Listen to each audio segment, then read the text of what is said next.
क्योंकि इंडिया जैसे देश में नई नई चीजों को जल्दी एक्सेप्ट नहीं किया जाता है।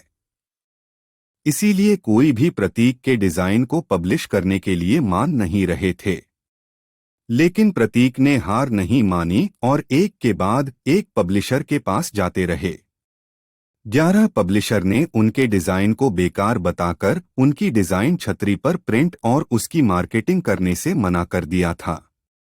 लेकिन 12वीं पब्लिशर को प्रतीक का आइडिया यूनिक और अलग लगा, जिसके कारण उन्होंने प्रतीक के डिजाइन को प्रिंट कर दिया और फिर उन्होंने मार्केटिंग का काम भी शुरू कर दिया। प्रतीक ने अपनी छतरी पर वड़ा पाव, स्माइली जैसे अलग अलग तरह के कई सारे डिजाइन प्रिंट करवाए। सारी छतरी प्रिंट हो जाने के बाद प्रतीक ने खुद मार्केटिंग का काम भी शुरू कर दिया। 6 महीने तक प्रतीक इस काम में जुटे रहे, लेकिन कड़ी मेहनत के बाद भी उन्होंने सिर्फ 800 छतरी ही बेचे थे। फिर उनके किसी दोस्त के बताने पर उन्होंने अपनी छतरी का बिजनेस ऑनलाइन ले जाने के बारे में सोचा।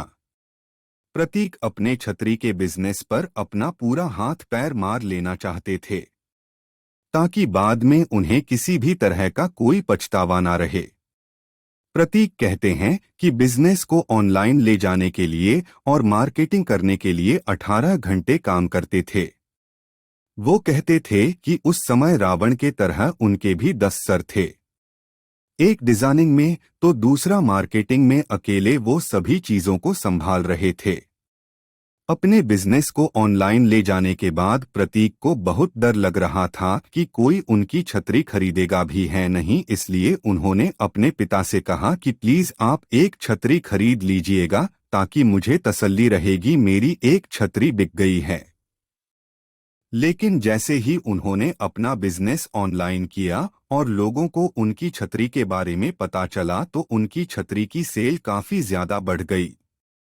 कोलकाता, तमिलनाडु, गुजरात जैसे राज्यों से उनकी छतरी की बहुत डिमांड की गई। सिर्फ 2 सप्ताह में वे अमेज़न के छतरी बेचने वालों में बेस्ट सेलर की सूची में शामिल